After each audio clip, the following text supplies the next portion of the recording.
Hello, hello, hello. Good afternoon. Welcome, welcome. Hopefully you're looking for seizing L&D's Holy Grail, connecting learning analytics to business success, because that's where you are. We're going to give folks a chance to get in here and get signed on and get logged in. So in the meantime, feel free to find that chat button and let us know where you're joining us from today.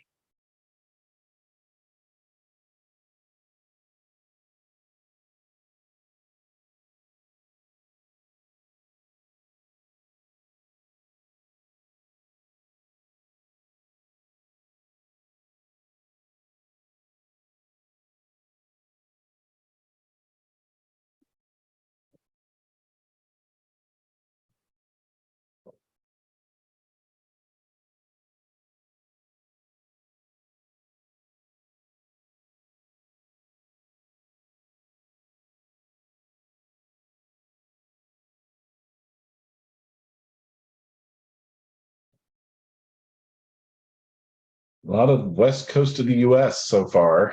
So good morning to you folks. It's lunchtime for me on the East Coast of the US, and end of the day for our friends in the UK and for our speaker who is joining us from the southwest of France. Past dinner time in France, yes, indeed. Hello, everyone. All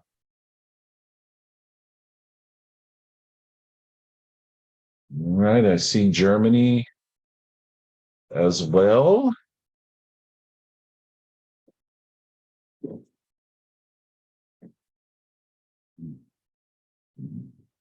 Willkommen. That's about the extent of it. Little known fact, Laurent, I was a music major in college, and in the US, when you major in voice, you have to sing in French, German, and Italian. Oh, And songs? my French songs got cut from my graduation recital because they were not good enough. But if you remember any Italian song or German song, I think everybody here would love to hear as a sort of intro for the discussion. Yeah, we'll save that for the next webinar, maybe.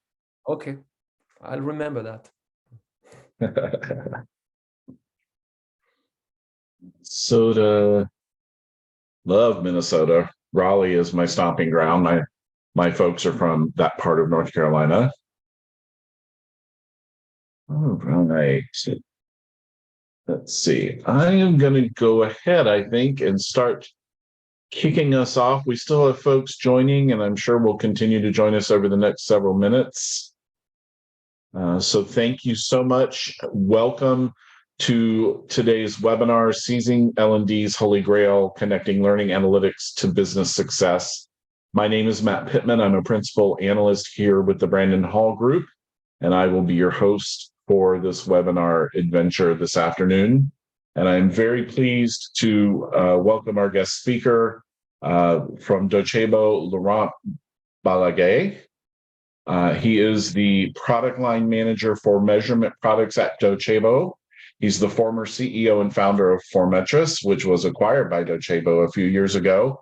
He's been working in the learning industry for 18 years and has helped hundreds of companies around the world to improve learning performance through pragmatic and ambitious evaluation strategies. So welcome, Laurent.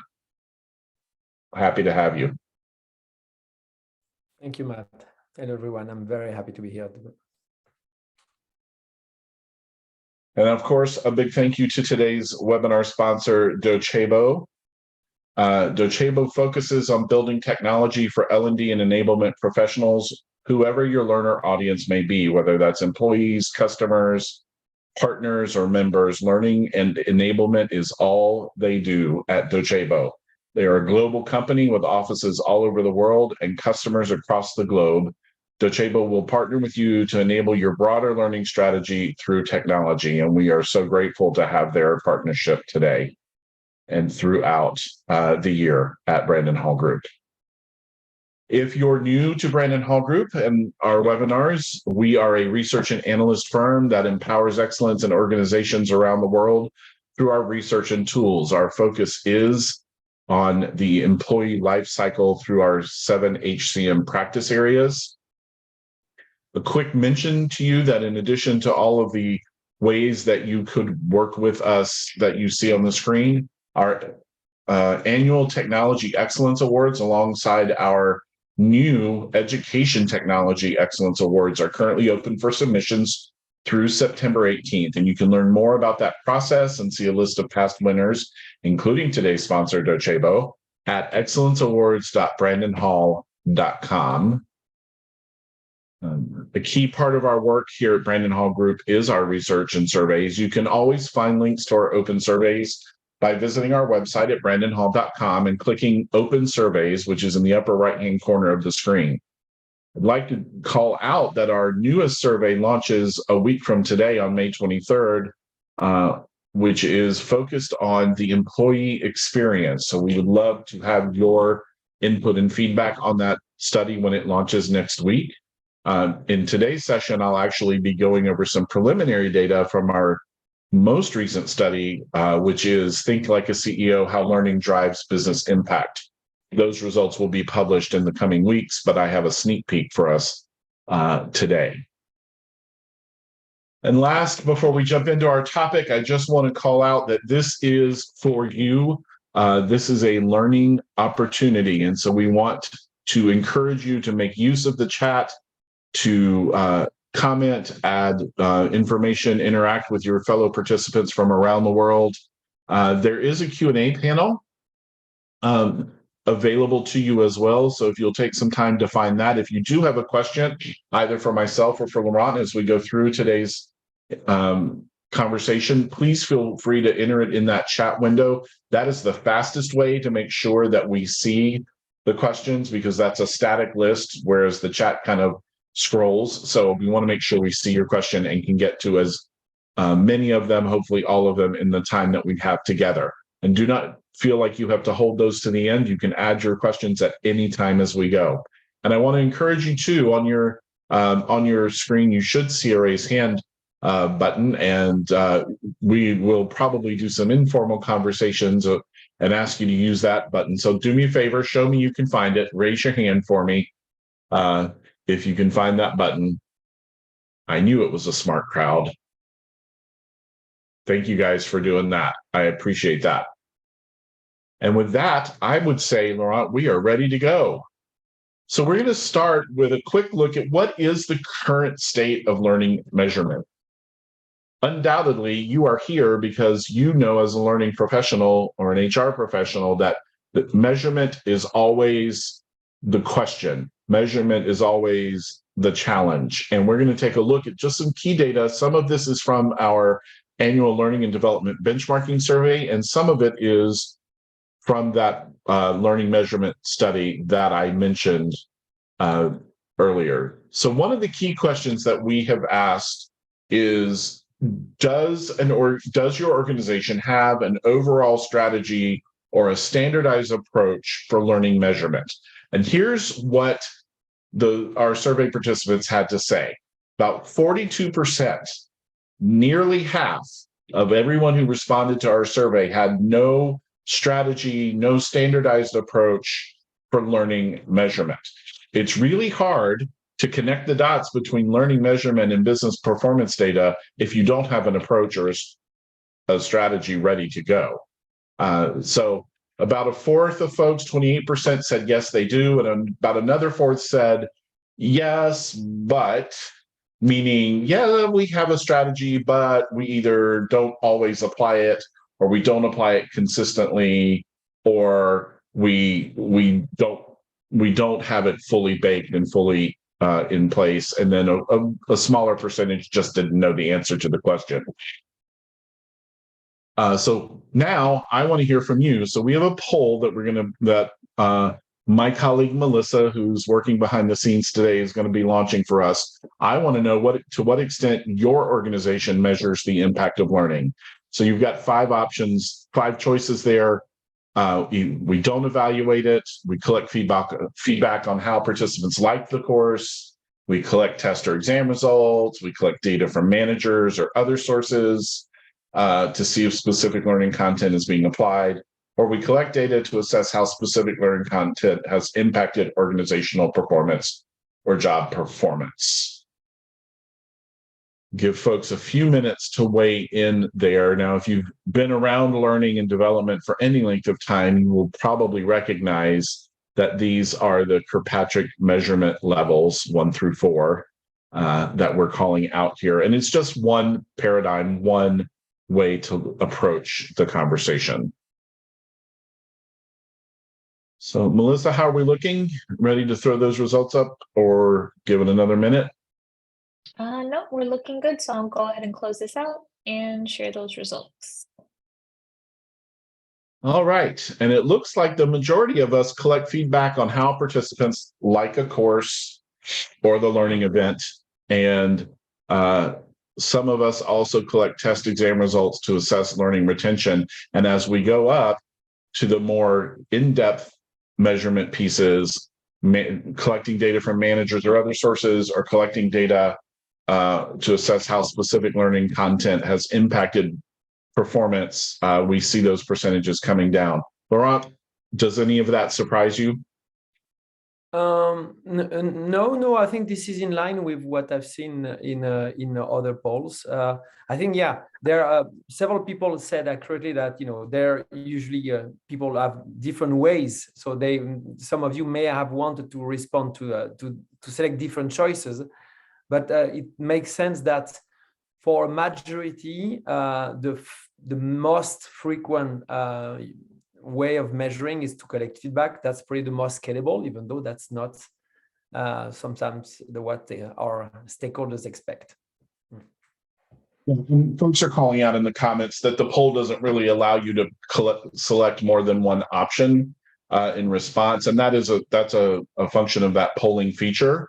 When we asked this question or similar question on our learning and development benchmarking survey, it did allow for folks to select more than one response. And this is what those responses look like. And so you see it evens out just a little bit more when folks could answer that with all of the different approaches that they use. So thank you guys for calling that out. And we expect that most organizations do a combination of approaches. And unfortunately, our polling just didn't allow for that in this regard. And why are we talking about this? Well, one of the reasons that we're talking about this is when we ask organizations, what are the greatest challenges that are being faced by your learning and development function?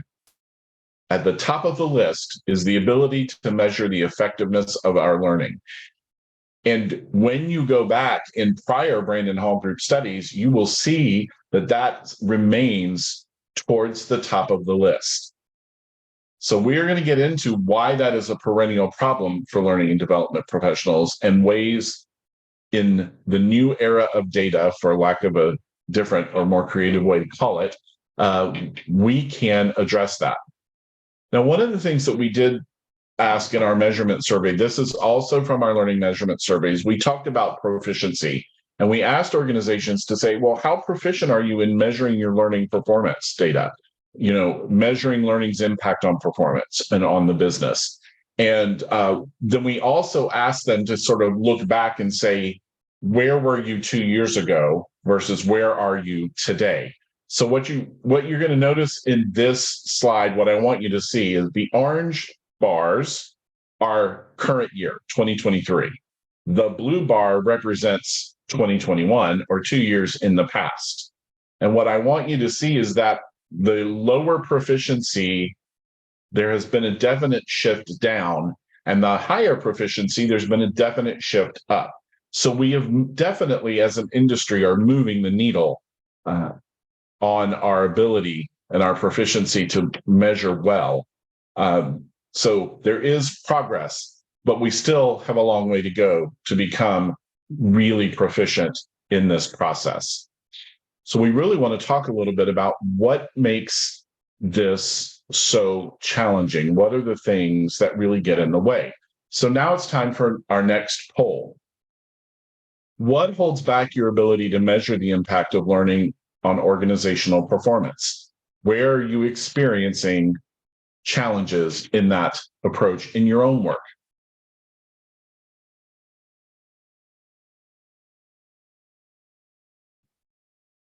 And, Krista, you're exactly right. And you'll see that it's one of the options on our poll that so many things are intertwined. When you have budget constraints and staffing constraints, that can impact your ability to execute on a measurement strategy.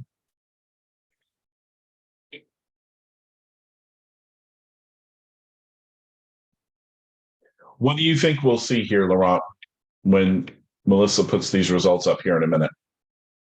Oh, I'm really not a good, forecaster. Oh, it's disappeared. But I would say most of the 2, 3, 4, 5 would be, evenly, if I have to bet. All right, Okay. let's take a look. Not exactly. It is pretty evenly split, with a surprising number having trouble accessing the business metrics from other parts of the organization. I say that's surprising. I don't know that that's really all that surprising, but it is definitely a challenge for folks to face. When we asked this on our learning measurement survey, not all that surprisingly, budget and staffing moved right to the top of the list, and followed by kind of priority from leadership and some constraints in technology. Access to data was about right in the middle of the pack on our survey, and as well as kind of alignment of learning with business objectives, and a surprising number of things like don't know or don't need it. One of the big, in the other category on the survey, some of the answers that came up were really about business units not having a clear view of expected performance or the data to back it up. So is that about what you expected to see, Laurent? Yeah, so you see more even the budget is probably the one that depends, of course, on the economic cycle. So I'm probably doesn't surprise me that this year is higher. I don't know the history of this question for Brandon Hall, but it would be interesting to see if I'm right that this is probably the most variable one that depends on the economic cycles. But otherwise, yeah, all of these points are regularly issues that affect our clients, our customers' capabilities to be more ambitious, or to be as ambitious as they want. Yeah. And I do see there's an interesting comment about filtering out other variables, being able to show what is training impact versus other things that can lead to change. And we're going to circle back to that a little bit later in the conversation, because I think that is certainly something I have heard and has even said in my own career as a learning professional. So real quick, we want to talk about, on a more broader sense, one of the aspects of challenges that we run into with learning and management is when you look at your learning audience, you still have the bulk of it is internal audiences. Many organizations are managing both internal and external audiences. That becomes a challenge because the ability to collect data or feedback or input can be limited with an external audience. And then learning functions are increasingly decentralized. So while we still have about 43% of learning organizations saying they are centralized, meaning a single corporate learning team supporting the entire operation or the entire enterprise, many learning functions are moving to a hybrid or decentralized model, where there is probably a core team at the corporate level, but there are many learning teams embedded in the business throughout the organization. And let's talk about how, in that complex environment, with many of the limitations or barriers that we've seen, how do we begin to figure out how to connect these dots? Laurent, and I'm going to turn it over to you.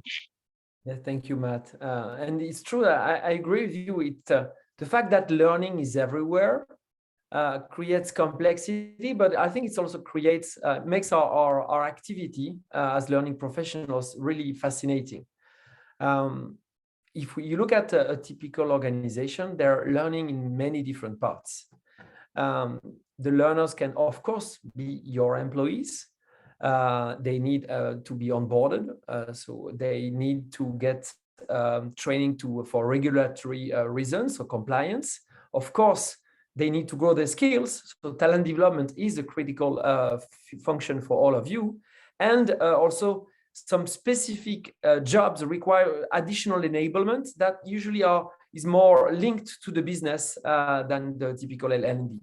But the learners can also be your customers, your partners, your members, your retailees, your franchisees. So it's this is what you see on the screen is how we represent the typical use cases we are facing as part of Docebo customers. This is just one representation, but it's actually a simplification of the reality. There are many other use cases, but that shows the complexity of learning.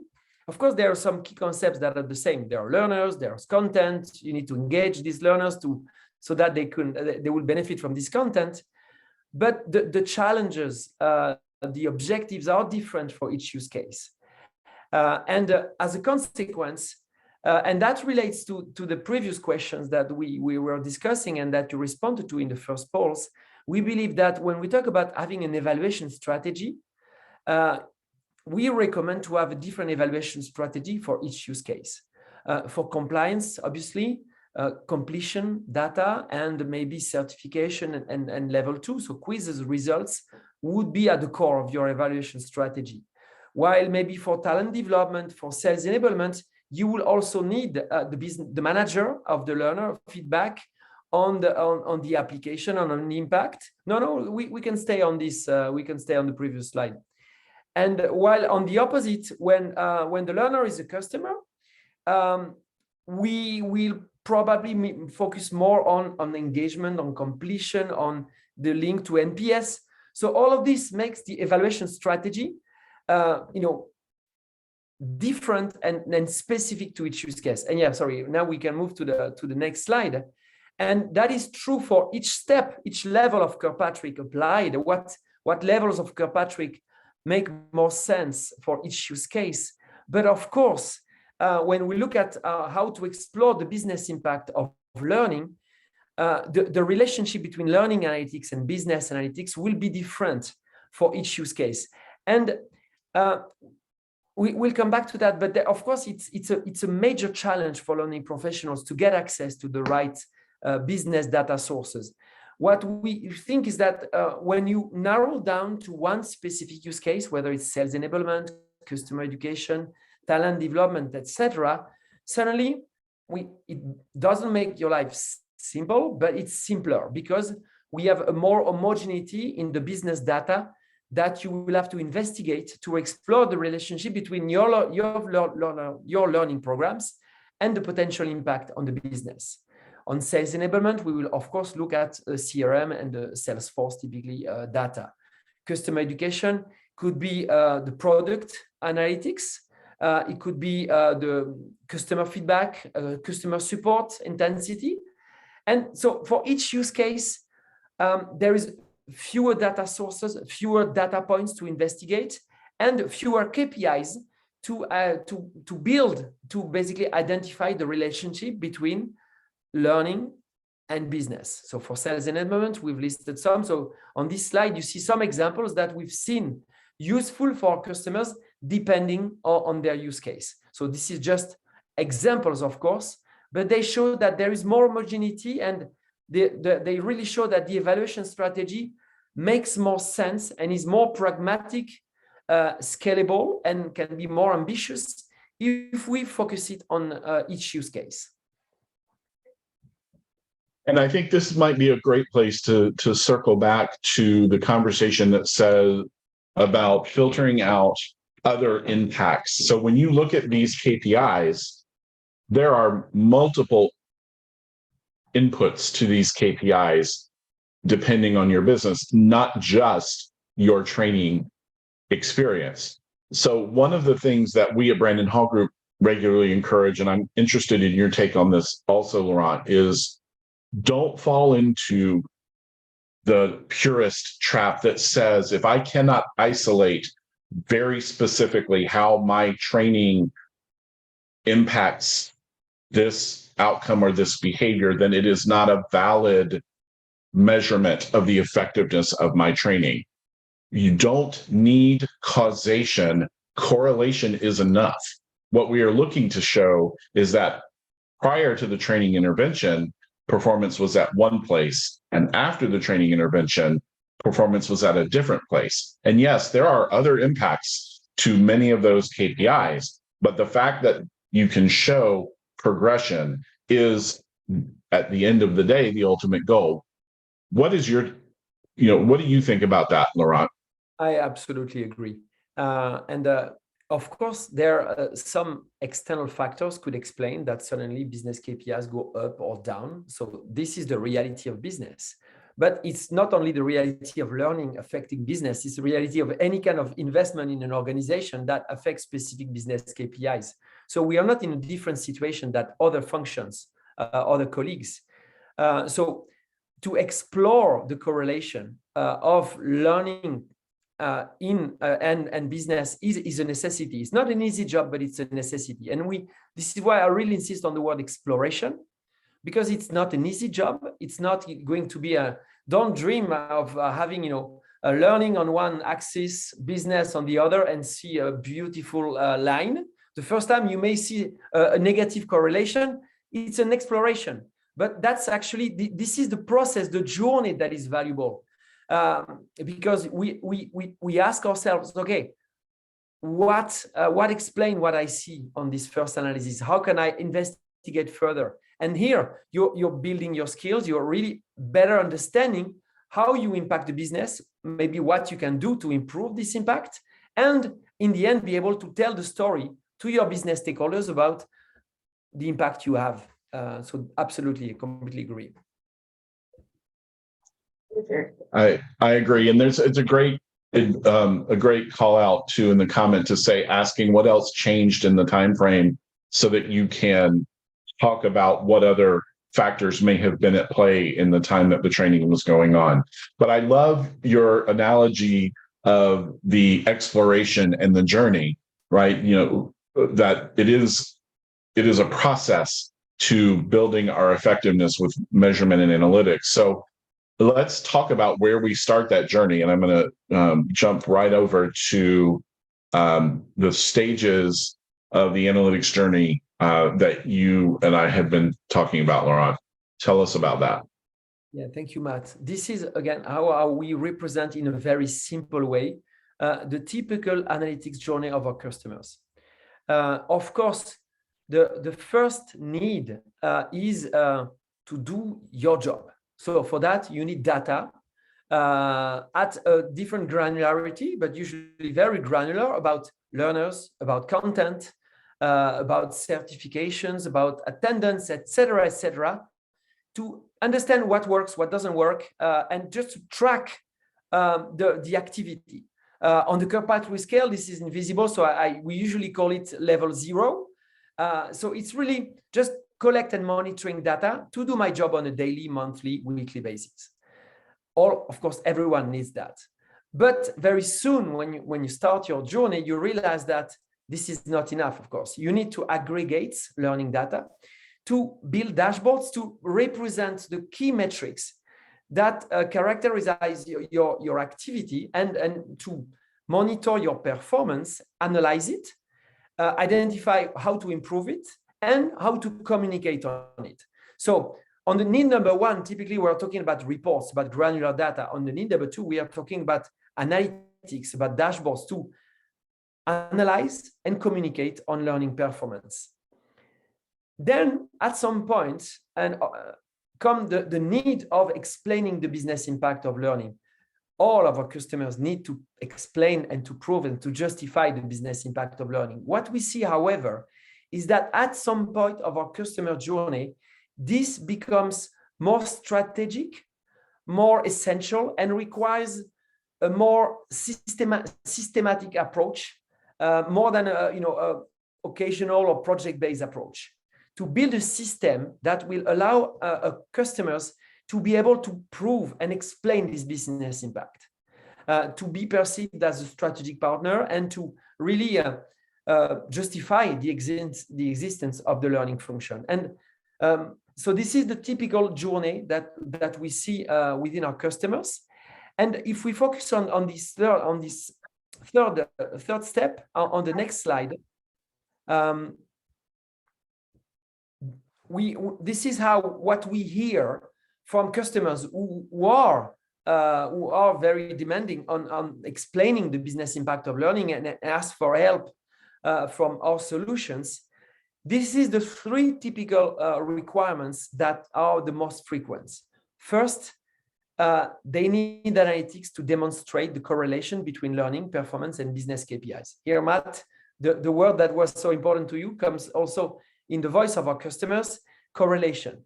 So we need the proper analytics on one side on learning, on the other side of the business, to be able to explore jointly these two types of data and explore the relationship, the correlation. That's the first thing. The second need is to need deeper insight and a broader analysis perspective to inform business decisions and strategies. So here it's more high level.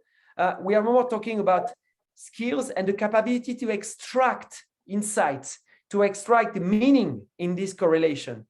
So really the need is more than it's a solution that will be able to provide this insight, these perspectives, but also the right skills to achieve this.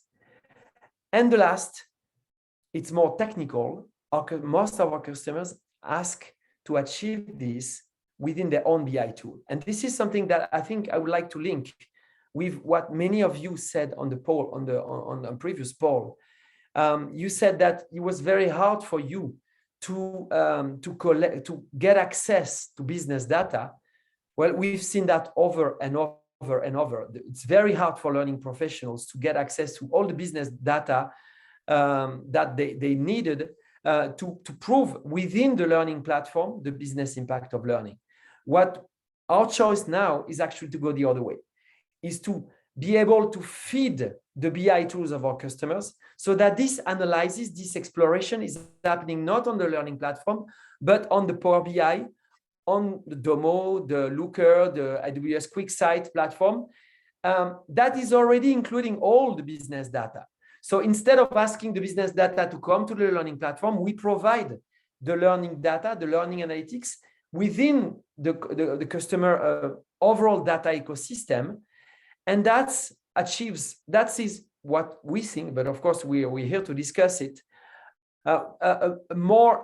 it's a better way to achieve the needs that are displayed here, because that's a good way to already have all the business data you need, but also to benefit from the support of the data team, the analytics team, if you are lucky enough to have one.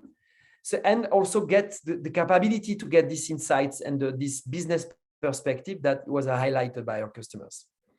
That's how we see the recent trends on this topic. I don't know what, Matt, what you think about this, if you agree.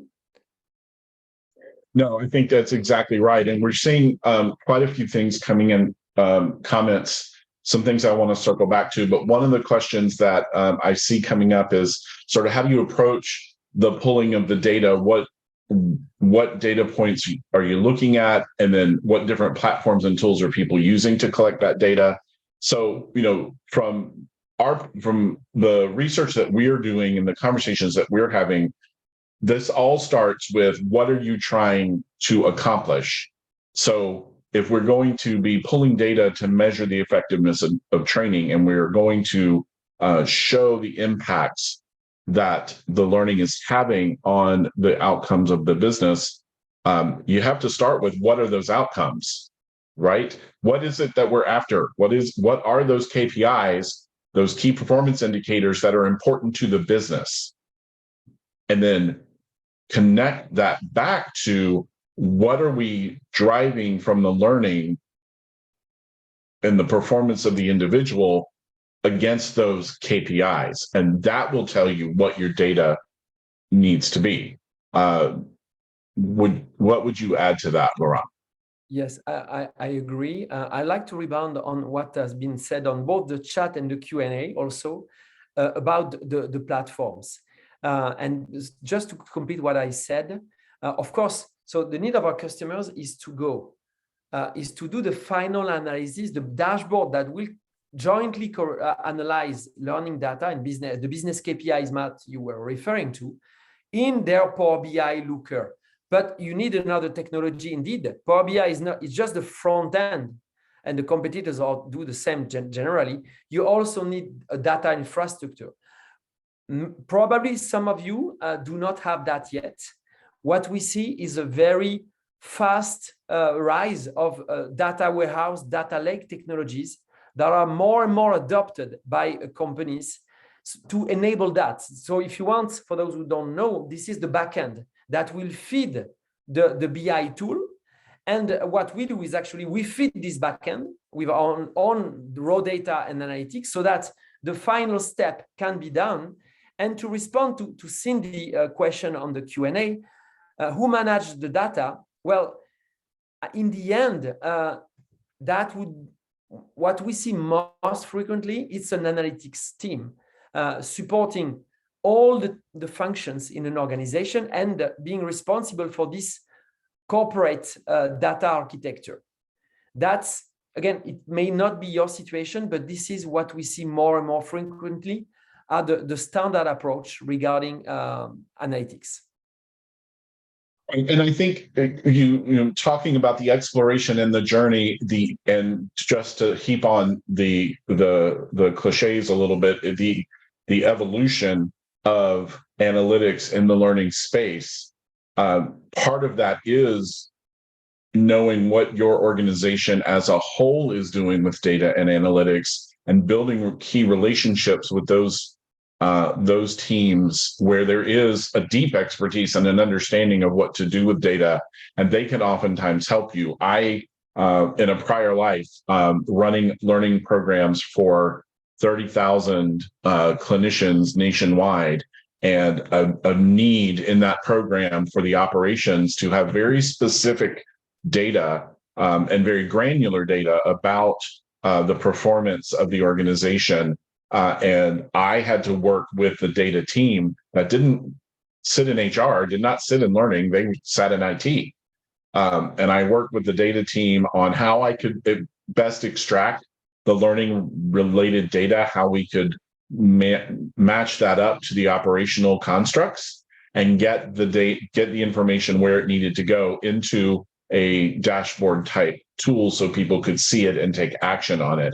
And then in that particular case, that's a recurring program that happens one time a year, every year, and there is a corresponding risk number associated with that content that has to do with claims, insurance claims, and insurance payouts as a result of those claims. And you can see a very clear trend in those areas where the folks engaged in the training completed the training in a timely manner, and the ones who did not, and the corresponding data. So that's the journey or the evolution that we're talking about.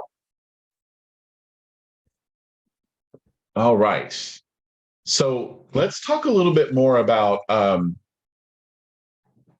you do it. Like, what are some hints and tips and some tricks?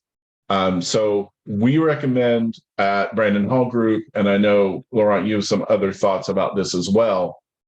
You've got to start your learning design by identifying those KPIs. We just talked about that. Start with your performance impact. If you don't know what performance metric you're trying to impact at the end of the learning experience, whatever that intervention may look like, whether it's instructor-led training or an e-learning course or micro-learning, whatever the case may be, if you don't know how it's meant to impact performance data, that's your first question. If you don't have the expertise to manage the data and manage the collection and analysis, you need to hire it in, use temporary staff augmentation. My personal favorite is build those partnerships with your internal data teams. Those guys are experts, plus they know your environment, your company's tech stack, your company's capabilities, and will be able to help you build your strategy out. Incorporate some level of learning measurement into your learning strategy. If you're not measuring it, if it's not impacting performance on some level, you probably need to ask yourself, why are we doing it? So make sure there's learning measurement built into your learning strategy. We strongly encourage a governance approach to learning measurement and data. That helps you socialize it in the organization.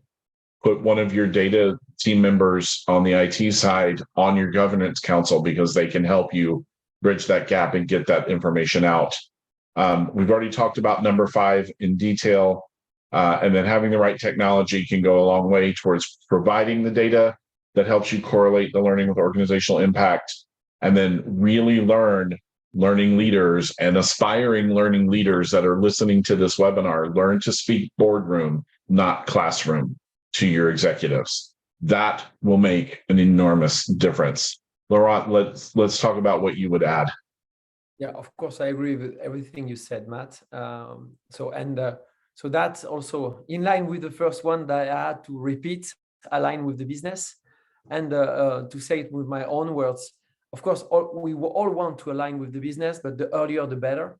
Meaning the first step of a new learning investment, the first step of a new learning program should be to align with the business on the objectives, on how in the end we will all together measure success or not.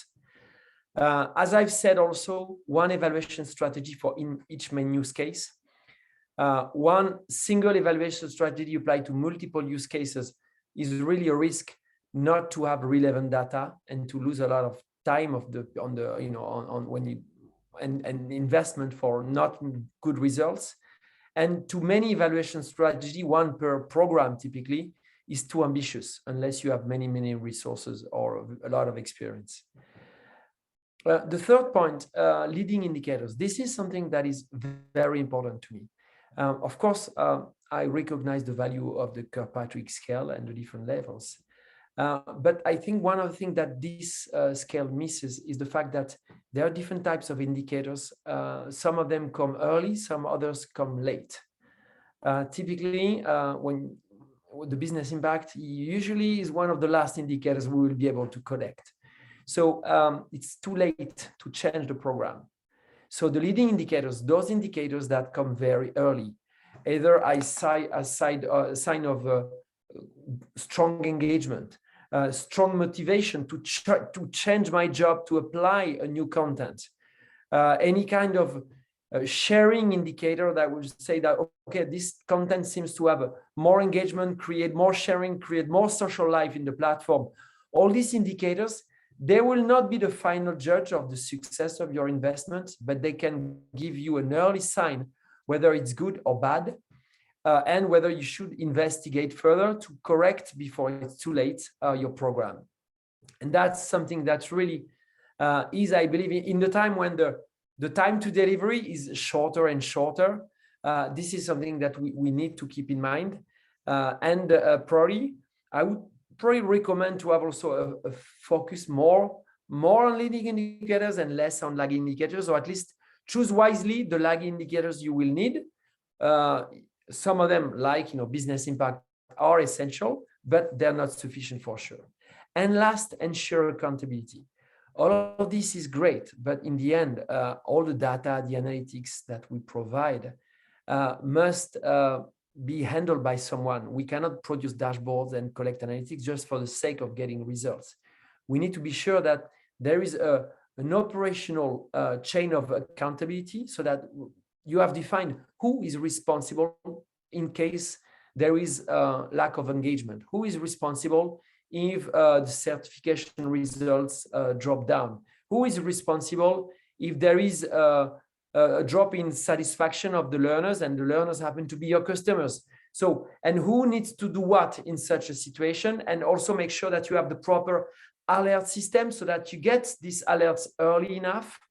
They are sent automatically to the right people, the right stakeholders, so that actions can be taken quite early. So this is the 4 best practices that I would add on top of yours.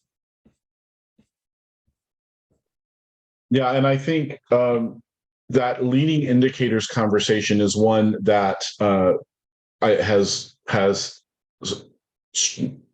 been a struggle in the L&D space for a while in some ways. And I think it's important to talk a little bit about the fact that while it's a journey and it's an exploration, the power of data over time and the power of analytics over time to help us get to those leading indicators can make a huge difference. You know, when you have, for example, a baseline, and this is just, you know, off the top of my head, right? A baseline training on how to complete a core transaction in a customer-facing business.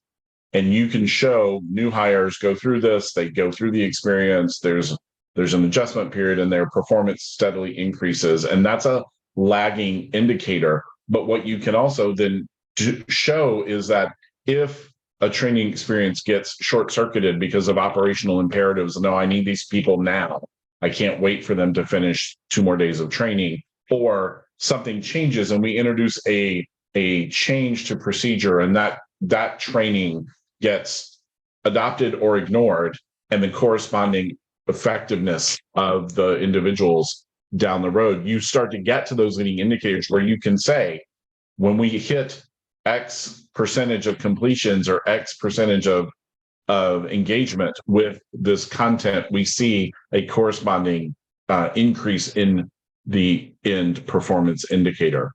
And we do advocate, so I do want to call out, I'm seeing a lot of chatter about the Kirkpatrick levels versus other models. There are multiple models to apply to your learning measurement. We start with Kirkpatrick as an example because it's the most well-known. But that doesn't mean that we're necessarily advocating or advising that that is the approach that you take and the only approach that you take. What we're really saying is you have to find the model and the approach that works for your specific situation. What is specific to your business? What is specific to the needs of your organization? What can your organization tolerate? That's critically important in the conversation. So David asked and we're going to move now into more focus on Q&A as we kind of head into the final section of our webinar. David asked in the Q&A, right now we use NPS or Net Promoter Score to measure a lot of our instructor-led classes. Would it be valuable to both evaluate using NPS and knowledge skill retention for our core learning classes? I can take this one. So it's very, it's a good question. By the way, the NPS is a typical leading indicator, easy to measure, scalable, so a lot of value. Knowledge retention, I would respond, it depends. It depends on the use case. It depends on the type of training. So sometimes it will definitely make sense because this is what you expect for technical classes. How much knowledge is retained. And actually in this type, knowledge retention measurement could be part of the learning process, could be a sort of a reminder to reinforce. So it's not just learning measurement, but it's learning reinforcement. So this is some, you would kill 2 birds with 1 stone. So that can be a good strategy. Same for skills, probably more or behaviors in other more soft skill oriented training. So really the answer here would be it depends. I can also respond to Tiffany's question about CRM to measure L&D efforts. So there are different ways of understanding your question, Tiffany. I will respond the way I understand it. What we see is that more and more customers actually, if I come back to what I was saying, they will get CRM data in their data ecosystem, learning data also in the same ecosystem, and build jointly dashboards correlating CRM data and learning data for some use case when it makes sense, for sales enablement, for internal use cases, for customer education, partner education, when we're talking about this type of education. And this is where CRM and learning data can be analyzed jointly. This is one of the ways we've seen customers use both. Jennifer asked, I was about to call this out of the chat, but she also put it in the Q&A box. what is your opinion on leveraging predictive questions on program learner and leader evaluations as one way to gather leading indicator data? Yes, absolutely. So it's tricky, but I really believe, and then we proved that it's highly correlated. What we call the anticipated impact questions collected at the exit of the classroom are extremely valuable. I mean, don't come to your CEO to prove the return investment of training based on just these questions, but they're highly correlated. They show the engagement, the motivation of the learners to transfer. Actually, so it's a leading indicator of the future level 3. To what extent the learners are motivated to try to apply what they've just learned, because it makes sense to their job, because it's relevant to the situation they're in. So I really believe in the value of it as a very valuable and scalable leading indicator.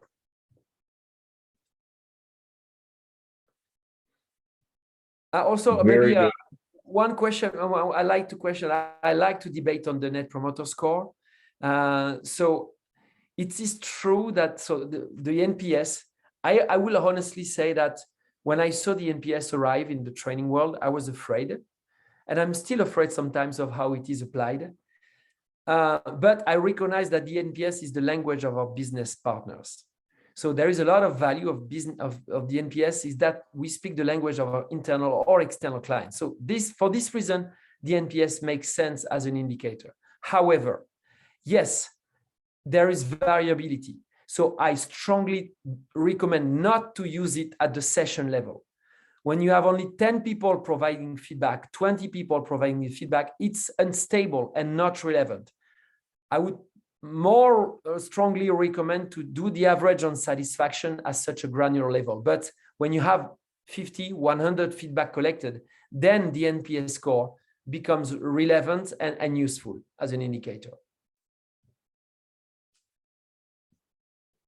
Excellent point. And I appreciate, we've had some great conversation in the chat going on in our session today, and some great questions asked. I encourage you to consider continuing this conversation offline. If you want to reach out to myself or to Laurent through Brandon Hall Group, we would love to hear from you. What I will also share is that we have many webinars that are on demand and more coming every day. Be sure that you check those out. You will be getting a copy of these slides and a link to this recording for signing up and participating today. So make sure you take advantage of those links to revisit this topic, revisit some of the conversation that we had. And if you're looking for even more content, we have Brandon Hall Group has an Excellence at Work podcast. It's available on Spotify. We encourage you to check that out. And with that, Laurent, any final thoughts for our team today? No, thank you, everyone. Thank you, Matt. Thank you for this lively conversation. Thank you guys so much for joining us today. Have a great rest of your Tuesday and a great rest of your week. Bye, everyone.